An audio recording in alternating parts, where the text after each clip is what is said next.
Do, do,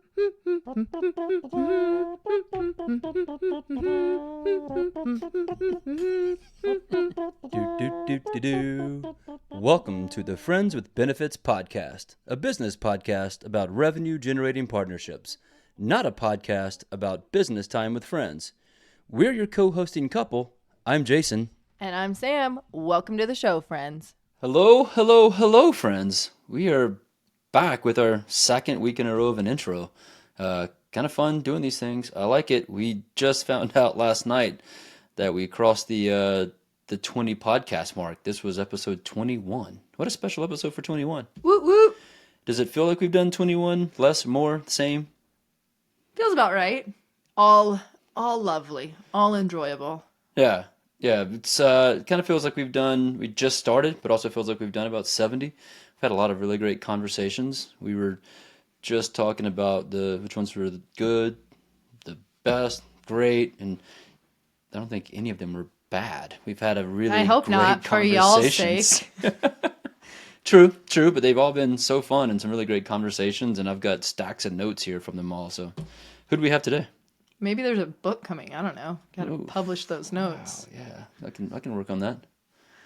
Well, I don't know. Today's was next level. We just got a masterclass in networking.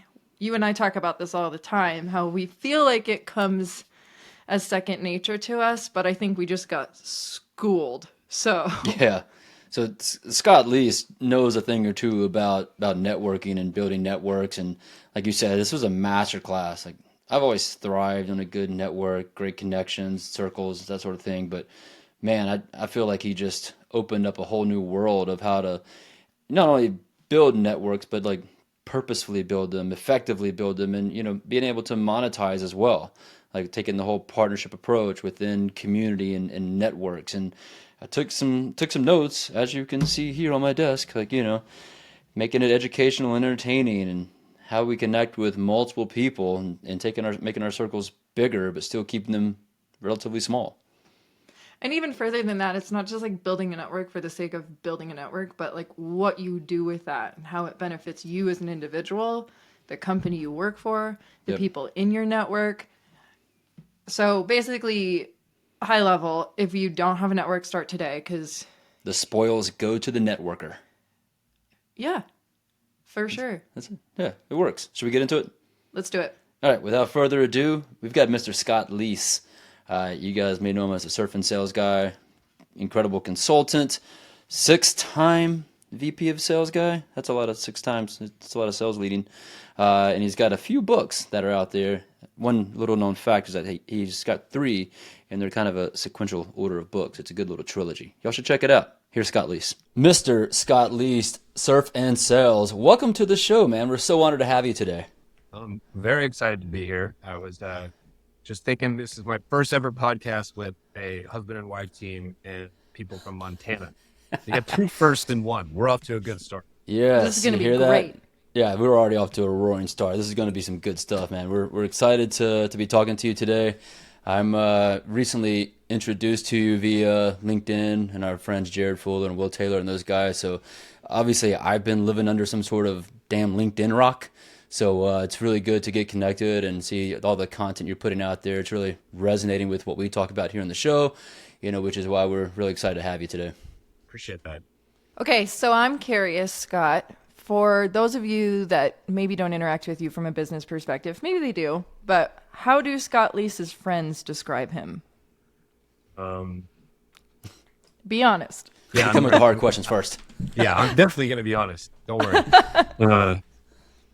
Grouchy would be one word that comes to mind. Very like Larry David-esque. You can't. Okay. I don't think you all can see it behind me, but I have a little poster that says "pretty good." Yeah. So that'd be one thing. I think they would all say extremely motivated and competitive and driven, all those types of things. I think they would say very loyal and committed to the relationships that I have, and trying to better everybody and level everybody kind of up. Yeah. I'll So, stop there. yeah, very, very strong personality, probably very strong friend. Love that, and very, very motivated. I Yeah, like I it. think, one of the things that they would tell you that doesn't come across to people who know me in a business standpoint is I'm pretty reserved and pretty shy, actually, until you kind of get me going. Like the friends that I have that are my closest friends for, my whole life, they're very outgoing, big, bold, loud kind of personalities. And I kind of just behind them a little bit in the shadow. So Just they wait for your they're moment. sort of amazed and surprised sometimes that I've said something or done something or put myself out there because they don't always see that side of me. So Do that's one you Okay, thing. so take a different approach when it comes to work? Because as a, you know, VP of sales, as a sales leader, that's traditionally not the personality type. No, not at all. Not at all. Yeah, I'm much more of a natural kind of introvert, but I think I realized, at least for me, that I had nothing to lose anymore by putting myself out there. I had to go through a miserable experience to get to that place. I got really sick in my early 20s and spent 4 years in the hospital fighting for my life and had 9 surgeries, multiple wow. life-saving emergency surgeries, got addicted to opioids in the process, had to kick off from dope. So I kind of emerged at 27 years old with no work experience, way behind compared to everybody else. And I kind of had this realization that sort of staying quiet in a business setting was just not going to serve me. And I had to sort of put myself out there as like, what's the worst thing that can happen?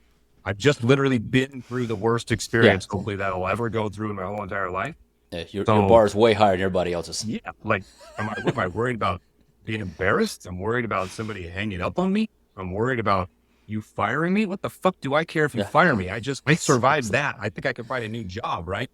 And so this kind of work persona started to, take over, and I became a little more, bold and outspoken and whatnot. It was always inside of me. You just kind of had to draw it out before, and now I think I kind of, you know when to lead with it. But I don't get it twisted. Fall back into sort of quiet, calm introversion to kind of recharge yeah. That's what myself. you say. It's got to be that recharge motion for those. What would that be like? An extroverted introvert. An You got it. extroverted introvert. Yeah.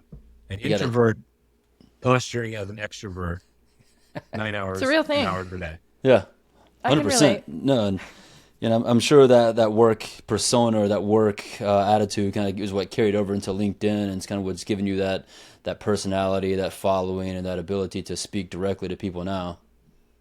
Well, I hope so. I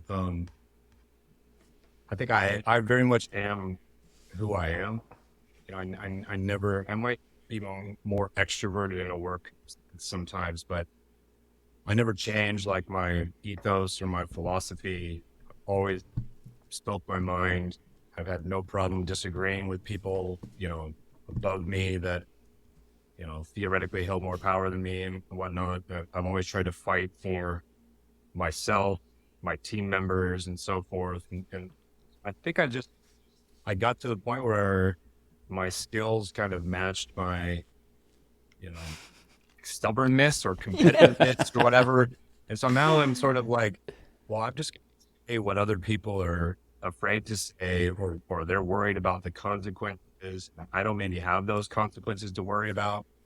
I think if you have some type of platform, you have a little bit of responsibility to try to make everybody else's, experience in life a little bit better. And so Yeah, I try to use that a little bit.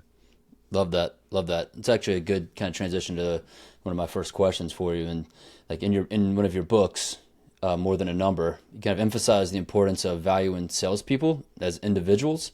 I guess really anybody on your team could Yeah. be set for, but as individuals rather than just focusing on the performance metrics. That book was written a few years ago, but still feels very timely today. But you also talk about like helping salespeople find greater purpose and satisfaction in their roles. And I've kind of gone on this rant before on the podcast about like the B2B space right now in particular has made like a weird, unfortunate shift from being people first culture to now being a totally revenue driven culture with overinflated valuations, right? A, are you seeing that? But also B, like, how do you make that shift back and put people first? And are you encouraging teams to kind of go down that path?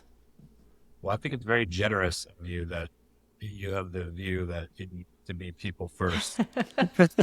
I'm not sure that I would share that view overall.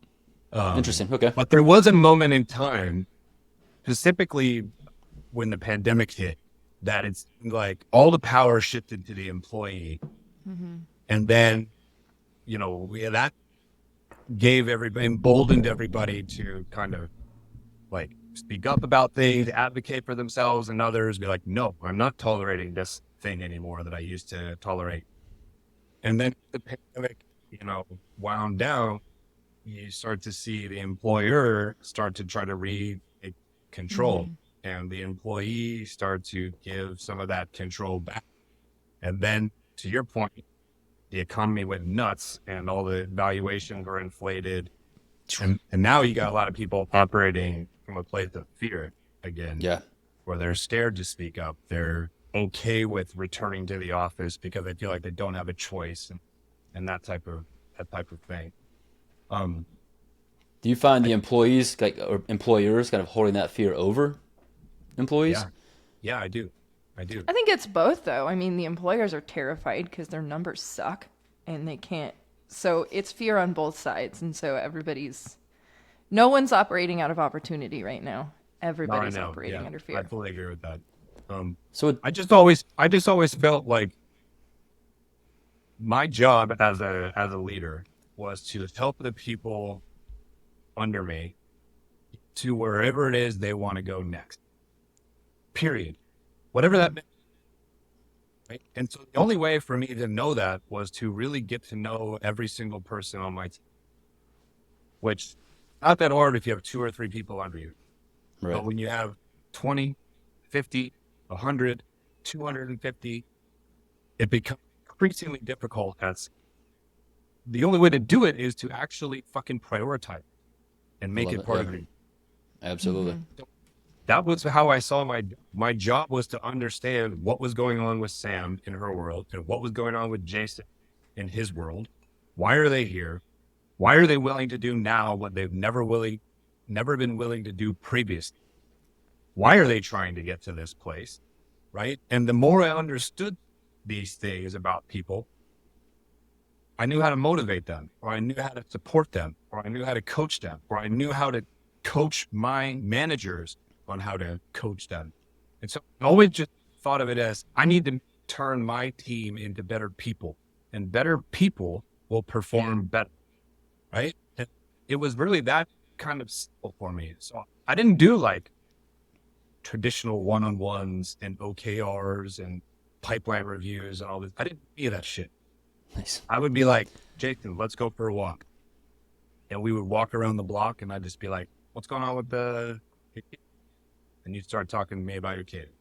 What's going on with, your health? How you feeling? It's like, Love that. and people just unload on you when you have created a safe environment. And one of the ways to create a safe environment is to be vulnerable yourself.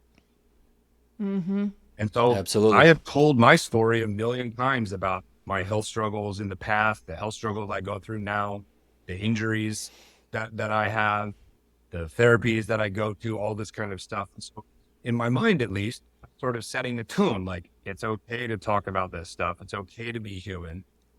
Yes, we have goals that we have to hit and jobs to do and whatnot, but we have to feel safe and confident and steady first before we can really focus on those things.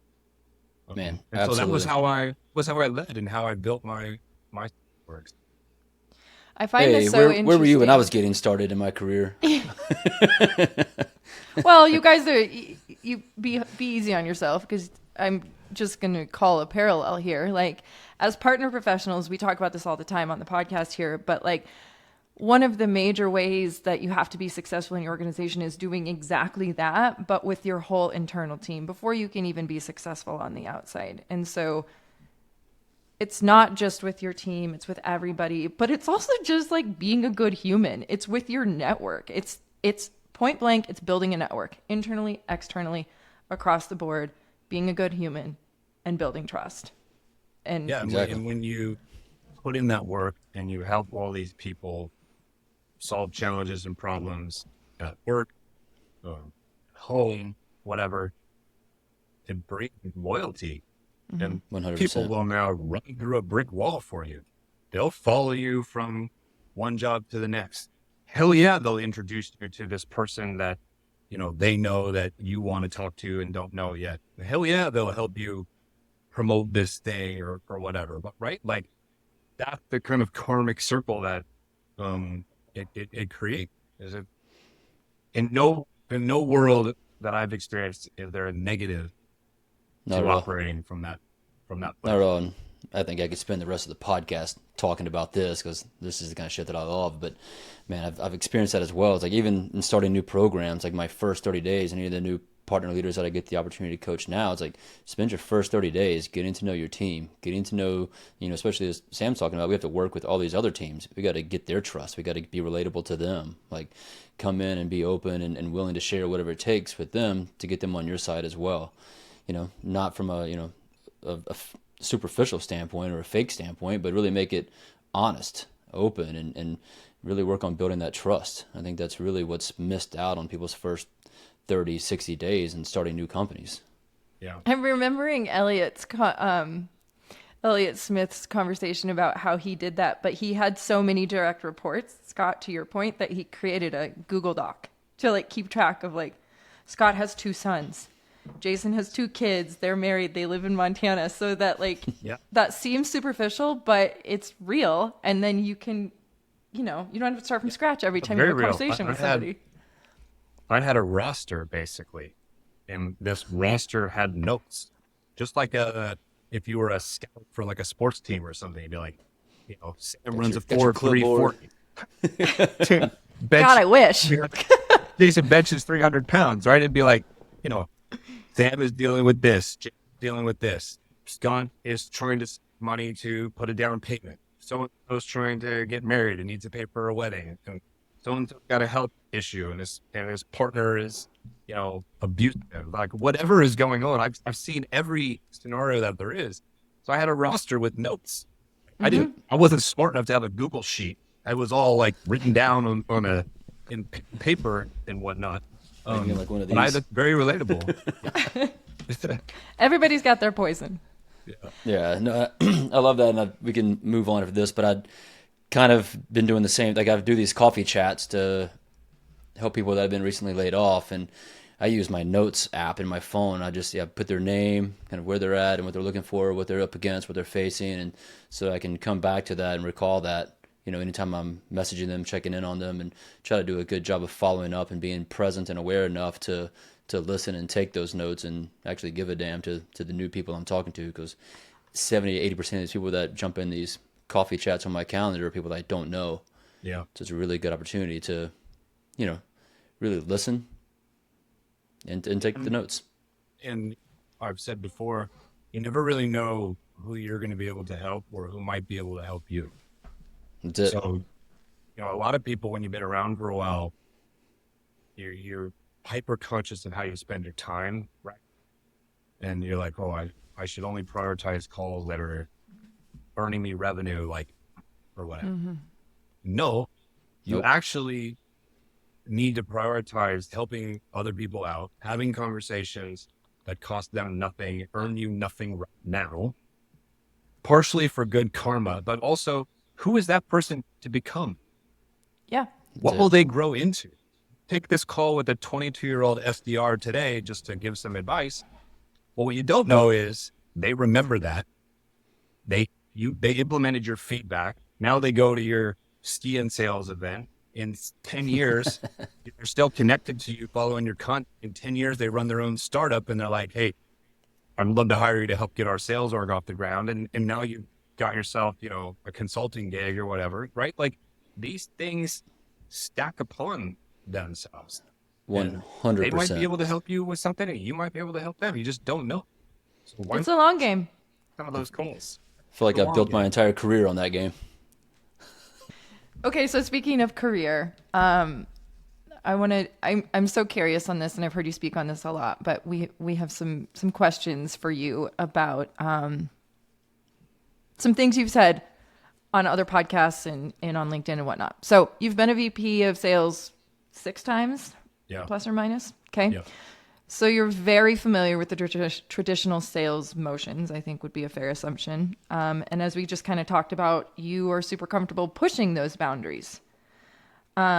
So you have said a few times that the traditional SDR motion is dying. Let's start there. Can you elaborate on that? Yeah. First of all, the data shows that pickup rates on the telephone has been declining for 10 years. And it also shows that open rates and positive response rates over email have been declining for years. We don't have the data on LinkedIn, but I assure you that's also declining. Mm-hmm. Yep.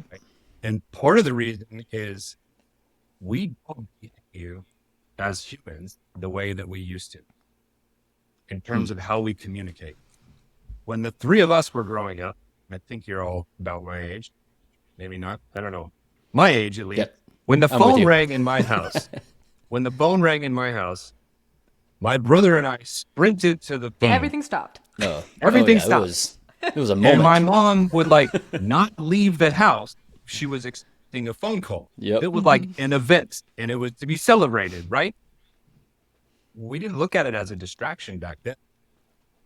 Now when the phone rings, we 100% look at it as a distraction. Who's Oh, yeah. bothering me from whatever I'm supposed to be doing? Somebody trying to sell me something. Somebody telling me to go vote. Somebody If it's doing not whatever. saved, it's not getting answered. And even then, sometimes. My phone, I don't know about y'all, but my phone, the ringer is off 24/7. Same. Text me, damn it. Exactly. My voicemail literally says, I do not check my voicemail. Text me if you want to talk to me. That's what my Yep. voicemail is. I got to change mine. Now, we generationally, if we're in our 40s, let's say, we're sort of in this weird place where we remember what it was like to use the phone. But those of us who are kind of modernized, we would like rather text or we would rather communicate in other ways. If you're talking about our parents, my parents are in their mid to late 70s, they use the phone nonstop. I don't know if y'all have kids, but I have 2 teenagers. Yep. We got 2. My But they're little. teenagers do not talk on the phone. Do not. They have a device. They don't have a phone. They'll probably I never can know barely what get these what a sons home of phone bitches is. to text me back. I can barely get my kids to text me back. You Okay? got to TikTok them. Exactly. Exactly. So help me understand how the cold call, cold email function is going to survive when these teenagers become the founders of tomorrow and the executives of tomorrow. Cannot convince me that in 5 to 10 years, when my boys are in their mid-20s, and if they're an executive at a tech company or whatever, that they're going to pick up the phone when you cold call them. Can't convince me of that. Not at We all. have too many filters and caller ID, spam bank, and the same thing with email. Think about how many unread emails everybody has.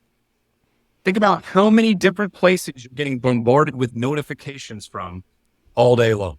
Mm-hmm. I am not prioritizing responding to an email from a total stranger. It's just not going to happen. So I don't see how the sort of tactics we've used for, decades now are going to survive this behavioral shift. And then you add in AI and its capabilities on top of that, and you factor in bloated valuations, have changed the market now to what's being glorified is what can you get done with as few human beings as possible. Mm-hmm. We're going to start to automate out That's it. all of these entry-ish level, lower level kind of jobs. Those will be the first ones to go. Yeah. Why would I pay an SDR 9 to 10K a month all in, base, commission, expenses, insurance, taxes, all this kind of stuff, to pound the phone or blast out emails if nobody uses the phone and nobody uses email? That's it. I've actually got 2 companies I'm working with right now that are looking at doing away with the SDR function completely. And they're, to your point, trying to use AI, and within that, they're prioritizing all of their budget to technology and new resources to those that have an AI function to it.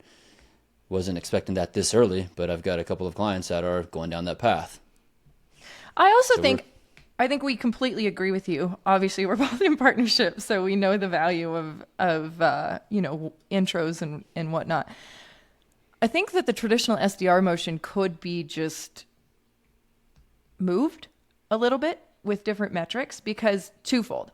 I think that the skills that you learn there are invaluable. You have to put yourself out there. You have to be hungry. You have to be able to take rejection, like all these things. You don't have to hear it on this podcast, but it's a hard role. And I think that it does do a lot for somebody. I took somebody, he was an SDR, BDR at our org, and I moved him over to be a partner account manager and changed his metrics to all you do is network. That's it. Go out and meet every single Salesforce AE you possibly can. And he was so good at it because he was great as a BDR and his metrics were different. It was still the same concept, but because of that, he's matured tremendously. And our partner program is now the number one source of deals coming through the organization. So I think if you change the metrics, you change the mindset, and I've heard you talk about this, but your goal is to network. That's it. Go meet as many new people as possible. And you don't have to sell anything yet. Just be a good person and meet them. Yeah. But that person changed. That's what I'm saying. Yes. The SDR, one could same argue skill the set. SDR role. Yes, things. Don't get me wrong. This is still important to have. Yeah. But the role, one could argue, died and was reborn like a phoenix rising in this out of the ashes. Partner account manager kind of role. Yep. That makes sense to me. But the traditional kind of SDR role, I don't see how that survives the next 5 to 10 years. I really don't. Yep. So as Sam said, we're in partnerships. We kind of play that glorified BDR role to some extent, and I think some of what you're doing is kind of showing what the future of BDRing, if we can call it that, as well as partnerships can become. So talk to us a little bit about what you are building at GTM United. It seems really fascinating. We did some digging around in it last night, and we're like, oh, shit, maybe we should sign up for this thing. It looks really cool. Sounds like a great concept. Tell us a bit more about it. Well, there's a few things that I'm trying to do at GTM United. Number one, it's a sales and revenue community for anybody who's in any kind of revenue generating role. So it should be sales, can be CS, can be partnerships, can be founders, doesn't matter, it can be marketing. And it has the traditional stuff, different channels and topics and, connecting with jobs and all this kind of stuff. But there's two things or unique offerings. Number one, I built and created what I believe is the first 100% AI interactive sales training. I've been posting these clips from this movie that I made. It's so good. Thank you. It's a character called the Sales Reaper, and it's about how he's got these 5 fatalities that he uses to kill all of salespeople's deals and whatnot. So the idea there is pushing the envelope of what is possible with sales training and utilizing AI, and just this notion like nobody wants to go to the fucking Marriott to listen to somebody give Sandler sales training in a boring, sterile room. You might get a steak though. You're lucky. What you do want is to marry education and entertainment and go through these things at their own pace. We offer this training program and we're doing SKO with it and team trainings and whatnot. So that's one part that's kind of pushing the envelope. But the part I think that you're most interested in referring to is we've turned the community at GTM United into an on-demand referral team, partner team, go-to-network, nearbound team, whatever you want to call it.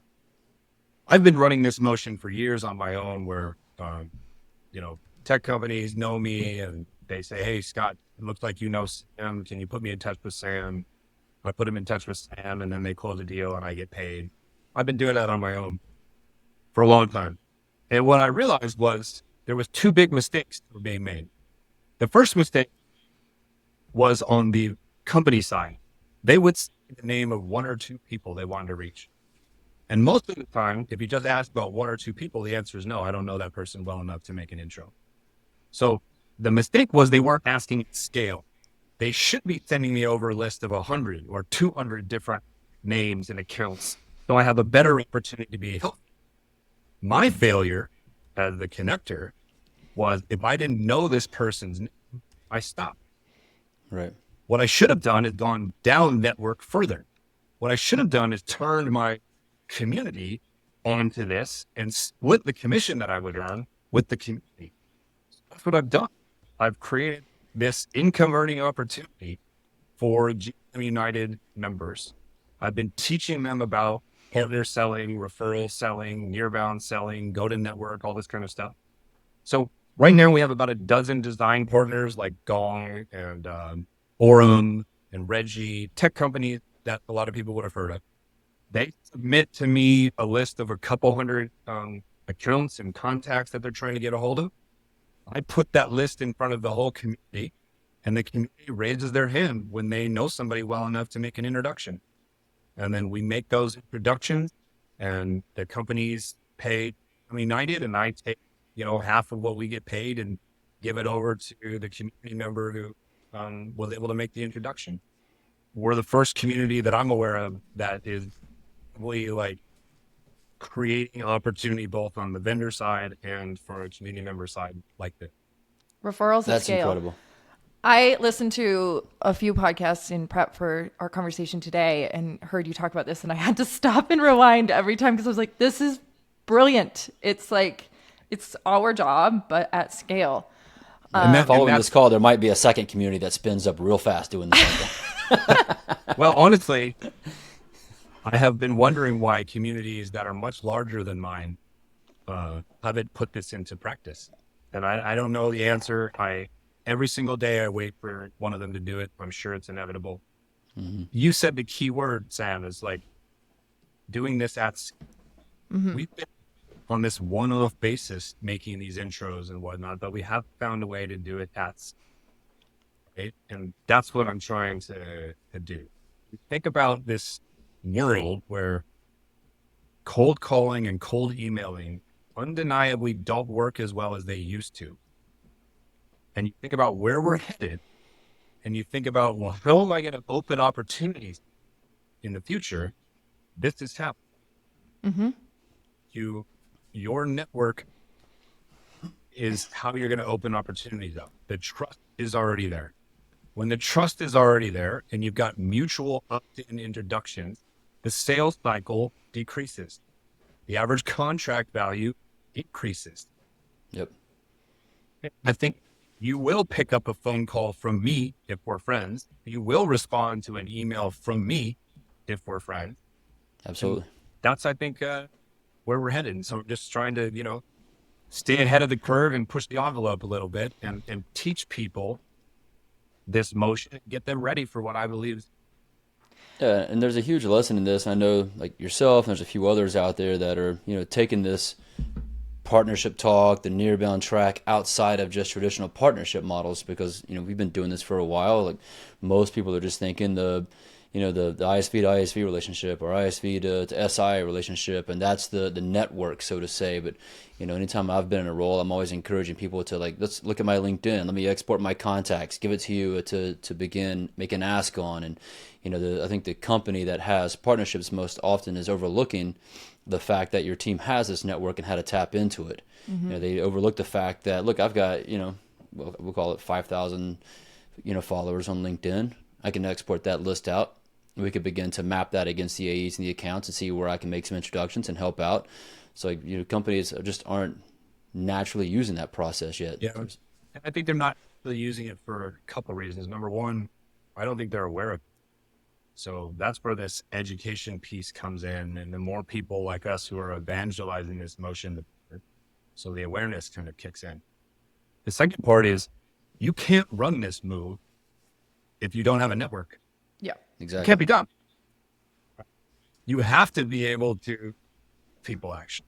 And so if you put two partner people side by side and one has 1,000,000 people in their network and one has 1,000 people in their network, all other things being equal, I'm going to hire the person who's got 1,000,000 followers every single time.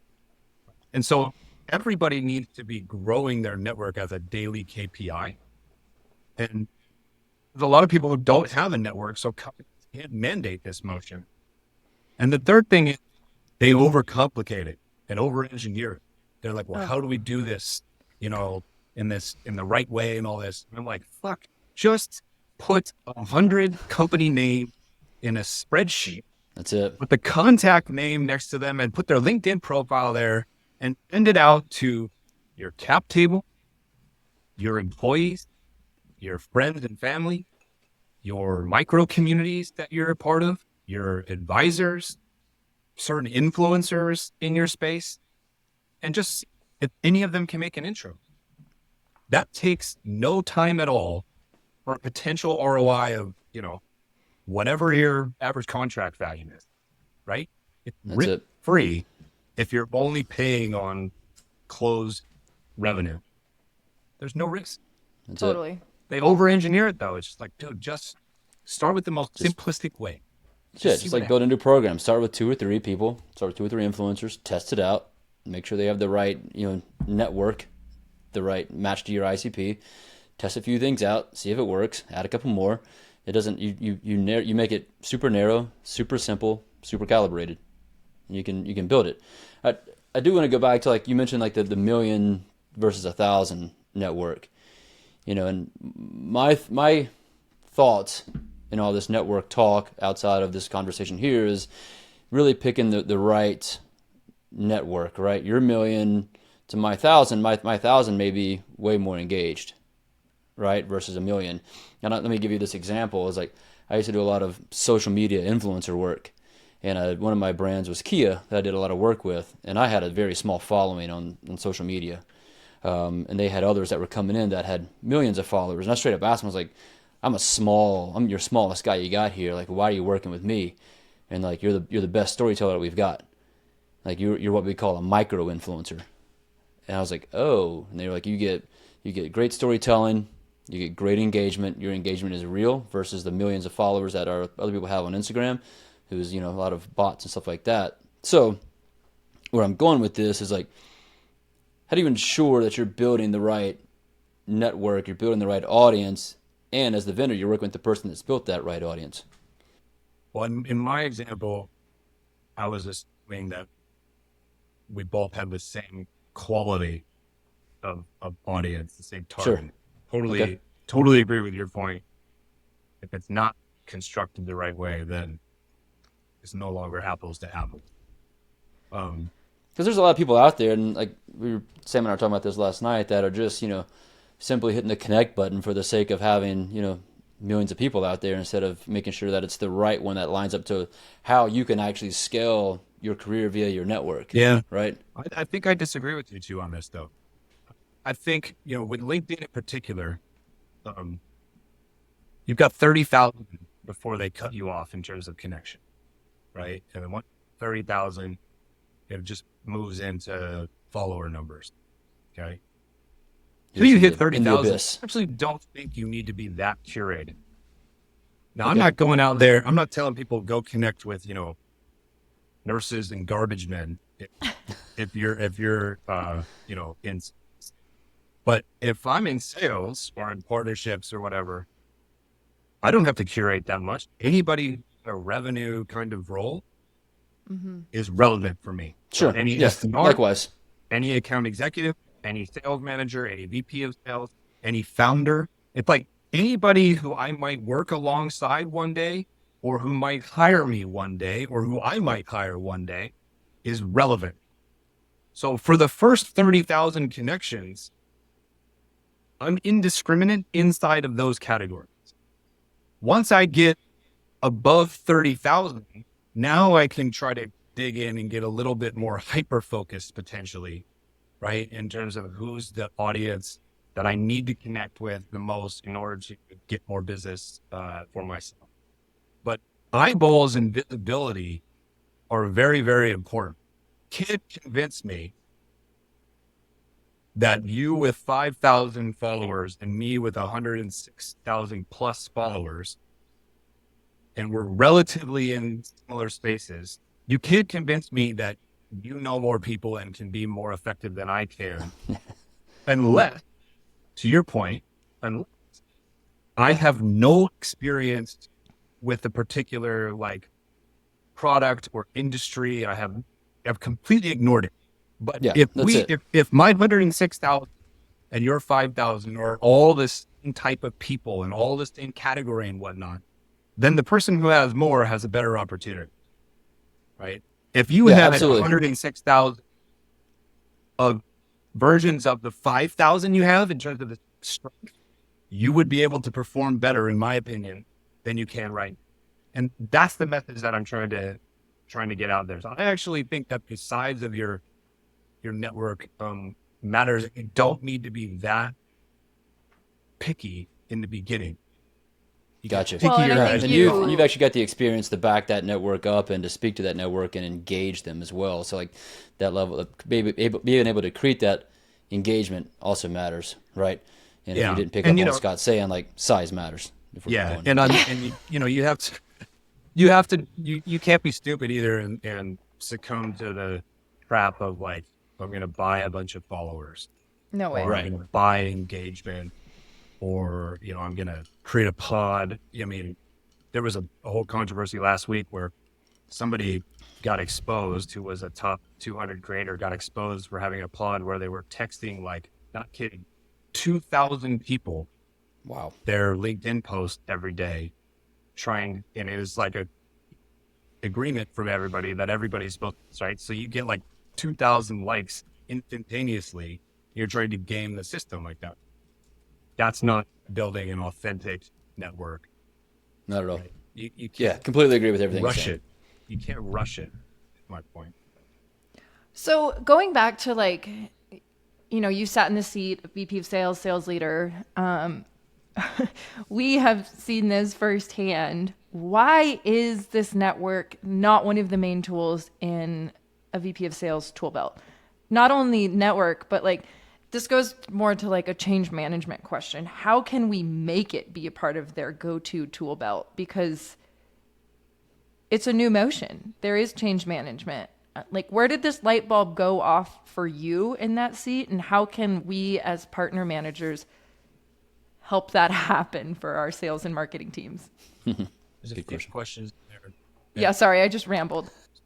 There's still a bunch of people who don't know about this motion. So that's why it's not being implemented. There's truckload of leaders who have spent no time building a network. So how can they teach something that they can't execute themselves?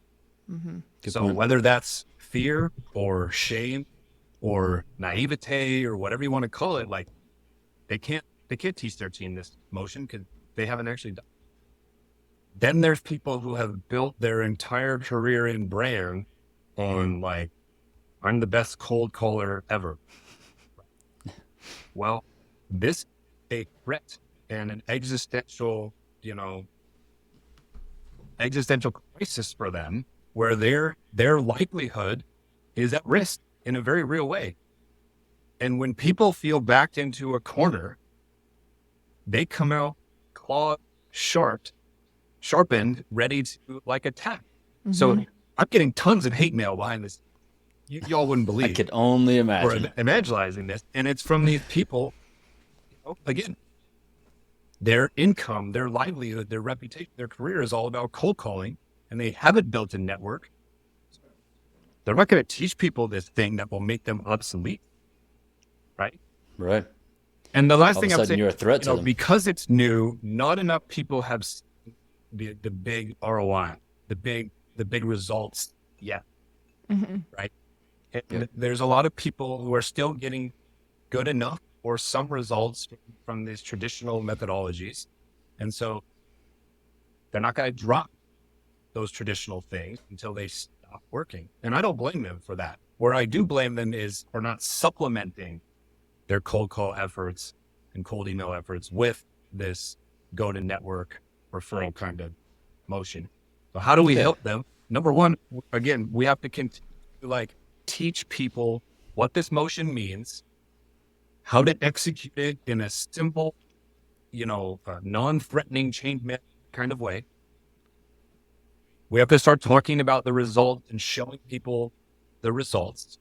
We have to start making network growth one of the daily KPIs that we tracked, in the same way that back in the day, we probably all had to make 100 calls a day and, hit them 4.5 hours of talk time or whatever you had to have. You need to do, 100 people a week as part of your kind of metric and KPI. And the light bulb moment for me, what was it? It happened actually. I ran this other community for 3 years called Thursday Night Sales. It was Yep. the largest virtual happy hour in the world. Phenomenal experience. But I shut it down and pivoted to United. And I was talking to a couple people about, how I had helped this one vendor close like a $300,000 deal. And I got a $36,000 check. And they were like, what the fuck? And I'm like, yeah, I really didn't do anything other than make an Made introduction. I got introduction. paid 36 grand. And for a lot of people, that's more than they make in variable compensation a year. Mm-hmm. Seriously. Right? Or that's certainly more off that one check than they make in 1 or 2 months worth of busting their ass. And they were like, how do you do this? And then I thought, fuck, I could teach these people how to do this. I can make more by asking them for help. And why the fuck didn't I do this with Thursday Night Sales when I had 48,000 people in the community? What an idiot I am. Yeah. And then that's Hindsight. when it kind of hit me. I tried to answer all the questions that you asked there. Hopefully I got most of them. I'm super impressed at your recall because yes, you did. Well done. What's been the response to coming in like from the Scott Leese consulting side of the business, and you're coming in and talking to us and training them? Like, what's the response from these sales leaders and rev ops leaders about building these KPIs in and being able to track network growth? I think open ears, open minds, and a little bit of resistance, because so many of them are in dire need of revenue right now. Mm-hmm. Yeah. And they see this as taking, a long time. Yeah. It's specifically, I actually can't really argue with them sometimes because they have no freaking network to really begin with. So it's very hard for them to conceptualize like, okay, I have, 800 connections on LinkedIn. If I add 100 a week for 52 weeks, okay, great. I'll have, 6,000 in a year. But what am I supposed to do between now and then? Mm-hmm. Right. So they struggle with getting started because they feel like they're so far behind and it will take too long for it to bear fruit. And so that's when I start to say, well, okay, don't use your network, use Sam's and use Jim's and use Scott's. You've got these investors, use theirs. You never know. Like, just put it out there. Yeah. We have one partner in GTM United that sells to universities. And we opened up $980,000 of pipeline for them on the first day. Okay. And here's how it happened. One guy in the community has 2 fraternity brothers who are in DM roles at 2 different universities. It had nothing to do with like work, colleague, connection, whatever. He's just Right. like, I went to Just school. I frat went to brothers. fraternity with these 2 dudes. Like, I can get you a conversation with them tomorrow. Yep. It's amazing. So you kind of have to talk to people about outside of yourself. Ask for help with some people who have done this before and open your mind up to like, it's all upside. Is it a long shot? Maybe. But, ask. You never know. It could be a fraternity brothers of somebody. Well, Exactly. and that's the thing. What you never know until you ask, and you have to put yourself out there. What's the worst that could happen? No, I don't have an intro. Okay, move on to the next. Okay, no worries. Yeah, I think that's the biggest hurdle for a lot of people, or like, even I make a connection on LinkedIn, but I don't know what to say. I don't know what value I have to like post about, what no one's going to like my content. Like all of these hurdles we set in front of ourselves. We have a podcast called Friends with Benefits. Just start somewhere. Yeah, just do something. Have fun with it. You know, find your voice. And I've heard you talk about this. And I remember a long time ago when I was trying to figure this thing out, I wrote down in my journal that you've got a voice. You just got to discipline it, right? You just got to sit down and do the work. You know, begin to reach out, begin to personalize, begin to talk about the things that light you up. And you don't have to do all of those things all at once, but Right. you can Not at all. start off by just saying, this is more or less how I grew my network back in the day. I would send to both of you a connection request, and I would hit, looking to connect with other people who are in sales. Let me know if I can ever be helpful to you. That's literally all I said. And then I'd get the connection. I wouldn't DM you. I wouldn't try to ask for a meeting. I wouldn't do anything. I just was like, okay, I've connected with this person. Let's see what happens. Who knows if I can ever be helpful. Love From it. there, in terms of growing my network, I didn't know what to post. I didn't know how to create content. Right? So I just watched what other people were doing, and Yep. I would start to comment. And I started to find my voice by commenting on other people's content. And then It's from fantastic. there, I got a little bit of confidence to like, okay, let me try my own stuff. Let me write my own thing. So it's a progression. You don't have to show up today and be like, oh my God, I have to be a LinkedIn influencer and write like 10 posts a week. You don't have to do that. Right. Yeah. Don't Just succumb to that really pressure. connect with people. And then from there, you can progress to commenting on people's things per day. Yep. And build up to a place where you find your voice and write your Yeah. own stuff. Take the Austin McKeon approach and still like an artist, right? Find what you like and start to, you know, make it your own, right? Like write in your own voice what somebody else is posting. Nothing wrong with that. So we'll bring this thing in for a landing here soon to be cognizant of time. So one of the questions I've got for you is we tried to book with you on a Friday, which we typically record on Fridays, and your schedule didn't allow that, which I love the reasoning why. Talk to us a little bit about your schedule and how you've gotten to this point to allow yourself such freedom. Well, my schedule more or less is I don't do anything on Fridays after 11 a.m. work Nice. related. I don't take meetings. I don't go to events. Really, I use Friday afternoon to just maybe do busy work if I've got a bunch of busy work and client work that I need to get done.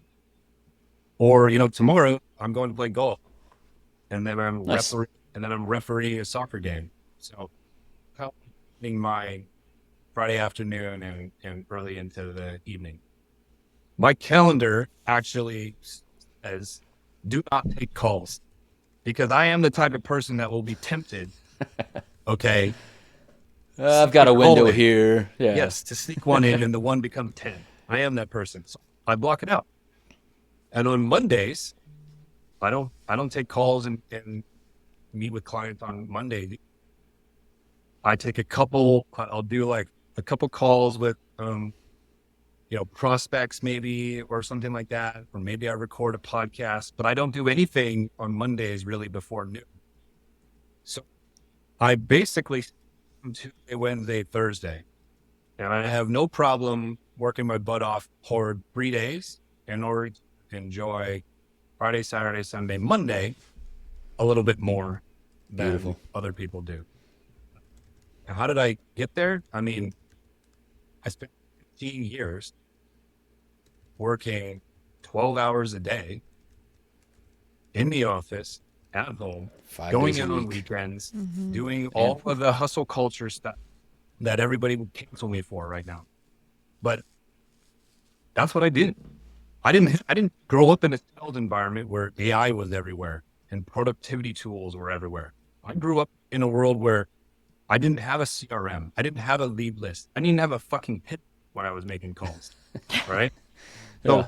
I did what I had to do. On an And office phone. that work ethic brought me discipline, allowed me to start branching off into other things, writing books, creating a sales conference, building communities, doing consulting and whatnot.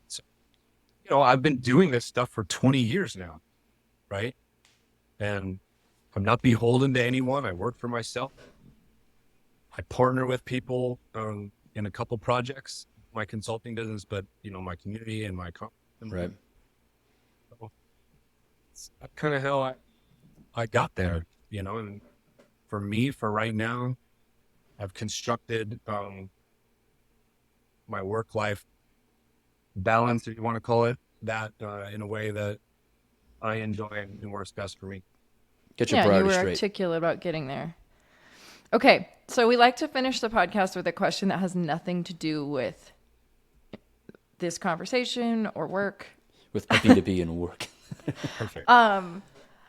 So we haven't talked about this really yet, but you have two boys that I've heard you talk about how it's really important for you to be available for all their games and you prioritize being there for them. That's certainly something Jason and I talk about with our kids. So for a couple who has a 2-year-old and a 4-year-old, or for any people with kids listening, what advice do you have for parents? Oh, delay giving them a cell phone as long as humanly possible. I love it. Our kids already know how to open delay. I left with both boys until the 8th grade. That's pretty good. Yeah. Well, That's strong. everything was good, and then they hit 8th grade, and everything goes to shit. Because now they have a phone, and my younger son used to be a voracious reader. I mean, he would crush like 4 or 5 books in a week. Wow. Now I can barely get him to read. No, it's just this the whole time. It's just that the whole time. He's playing video games with his friend, or he's watching YouTube videos or whatever. So delay that as long as humanly possible. Same thing with like the iPad addiction babysitter. Don't do that. Get them used to being bored, for lack of a better word, and finding ways to entertain themselves, because they're going to reach an age where it's actually impossible for them not to have a phone, really, to exist safely and communicate with you for safety reasons and all this kind of stuff. Yeah. Just delay that as long as possible so they get as much as possible of this like basic sort of skill sets and socialization that we got when we were growing up. That's the best advice that I can give you, because it really changes everything. I love it. I love it. They only get Nokia bricks until they're of a certain age. You can play Snake and that's it. It's painful. It's painful. I get it. I mean, I had to listen to so many things. I'm the only one in my school that doesn't have one. Other, right? I'm sure. Go on long trips somewhere in the car. They're like, can I have the iPad? I'm like, no, you can read a book or stare out the window and look stare at out the window, or you can take a nap or whatever. Count the cows. Amazing.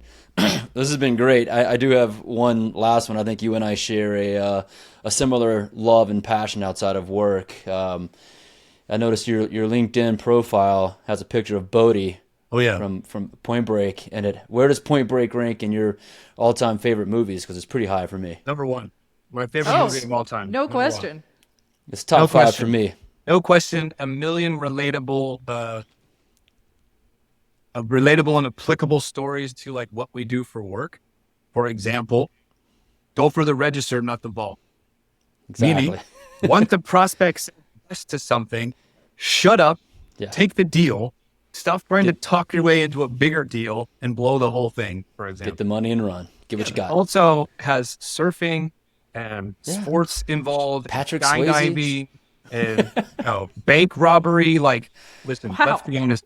If I could get away with it, I would love to rob banks and then go. And then go surf. To be honest with I think we all thought about being a dead president at some point and robbing banks after seeing that. What could be better than Exactly. Favorite line from the movie, Little Hand on the Clock, says it's time to rock, which means it's time for us to get busy. Favorite movie. I have 3 T-shirts with Bodie's face on it. You can see one of them on my LinkedIn profile, but I have 3 of them in different colors. And anybody who's our age, who was there for that moment in time when the movie came out, always grabs me and is like, I fucking love that shirt so much. Yes, it caught my attention immediately. And Sam, I'm not sure you know this, but I own one movie outside of our smart TV that I've purchased via Amazon, and that's Point Break. Awesome. I love that. We own Paw Patrol now too, so. No, outside of the TV. Southbound. Like, Oh, okay. Scott, We'll- this has we'll, been so great. Thank you for Yeah, your time. so fun. We feel honored that you spent it with us. As always, our network is yours, so thank you for everything. And friends, I hope you learned a lot today. We certainly did. We'll see you next time. see y'all.